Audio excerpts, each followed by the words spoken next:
சூரத்துல் பக்ரா வசனம் 145.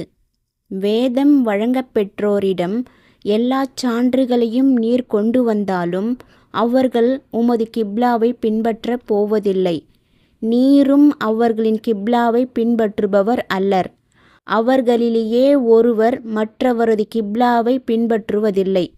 உமக்கு ஞானம் வந்த பின்னர் அவர்களுடைய மன விருப்பங்களை நீர் பின்பற்றினால் அப்பொழுது நிச்சயமாக அநீதி இழைத்தவர்களில் ஒருவராகி விடுவீர். வேதக்காரர்களான யூதர்களின் இறை மறுப்பு, அவர்களின் பிடிவாதம், அல்லாஹ்வின் தூதர் ஸல்லல்லாஹு அலைஹி வஸல்லம் அவர்களின் தகுதியை விளங்கி இருந்தும் அதற்கு மாறு புரிவது ஆகிய தன்மைகள் குறித்து இங்கு அல்லாஹ் தெரிவிக்கின்றான்.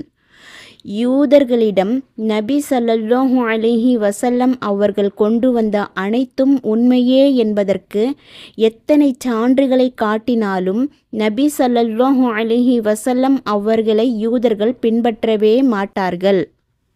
தங்களின் மன விருப்பங்களை அவர்கள் ஒருபோதும் கைவிடப் போவதில்லை என்று அல்லாஹ் தெரிவிக்கின்றான். மற்றொரு வசனத்தில் அல்லாஹ் கூறுகின்றான், யாருக்கு எதிராக இறைவனின் வாக்கு உறுதியானதோ அவர்கள் வதைக்கும் வேதனையை காணாதவரை இறை நம்பிக்கை கொள்ளவே மாட்டார்கள்.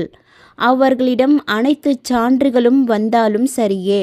இதையே மேற்கண்ட வசனத்தில் வேதம் வழங்கப்பெற்றோரிடம் எல்லா சான்றுகளையும் நீர் கொண்டு வந்தாலும் அவர்கள் உமது கிப்லாவை பின்பற்றப் போவதில்லை என்று அல்லாஹ் கூறியுள்ளான். அடுத்து நீரும் அவர்களின் கிப்லாவை பின்பற்றுபவர் அல்லர் என்று அல்லாஹ் கூறியுள்ளான். அல்லாஹ்வின் தூதர் ஸல்லல்லாஹு அலைஹி வஸல்லம் அவர்கள் இறை கட்டளைகளை மிகுந்த சிரத்தையுடன் பின்பற்றுபவர்கள் என்பதை இது காட்டுகிறது. யூதர்கள் தனிச்சையாக யோசனைகளிலும் மன விருப்பங்களிலும் எவ்வாறு விடாப்பிடியாக இருக்கிறார்களோ அதை போன்றே அல்லாஹ்வின் தூதர் ஸல்லல்லாஹு அலைஹி வஸல்லம் அவர்கள் இறை கட்டளைகளுக்கு கட்டுப்படுவதிலும் அவனுக்கு கீழ்ப்படிவதிலும் அவனது திருப்தியை பெற முனைவதிலும் விடாப்பிடியாக இருப்பார்கள். எந்த சூழ்நிலையிலும் யூதர்களின் மன இச்சைகளை அவர்கள் பின்பற்றவே மாட்டார்கள். நபி ஸல்லல்லாஹு அலைஹி வஸல்லம் அவர்கள் பைத்துல் மக்திஸை முன்னோக்கியது கூட அது யூதர்களின் கிப்லா என்பதற்காக அல்ல, இறை கட்டளை அவ்வாறு இருந்தால்தான். அடுத்து உண்மை இன்னதுதான் என்பதை நன்கு தெரிந்திருக்கும் ஒருவர் தாம் தெரிந்து கொண்டே உண்மைக்கு புறம்பாக மன இச்சையை பின்பற்றக்கூடாது என அல்லாஹ் எச்சரிக்கை விடுக்கின்றான். ஏனெனில் அறிந்தவருக்கு எதிராக சான்று மற்றவர்களை காட்டிலும் வலுவானதாக இருக்கும்.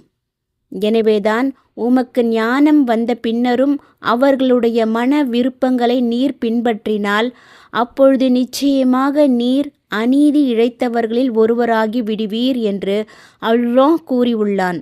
இது நபி ஸல்லல்லாஹு அலைஹி வஸல்லம் அவர்களை முன்னிலைப்படுத்தி பேசப்பட்டிருந்தாலும் உண்மையில் இது அவர்களுடைய சமுதாயத்தாருக்கு சொல்லப்பட்ட அறிவுரையாகும்.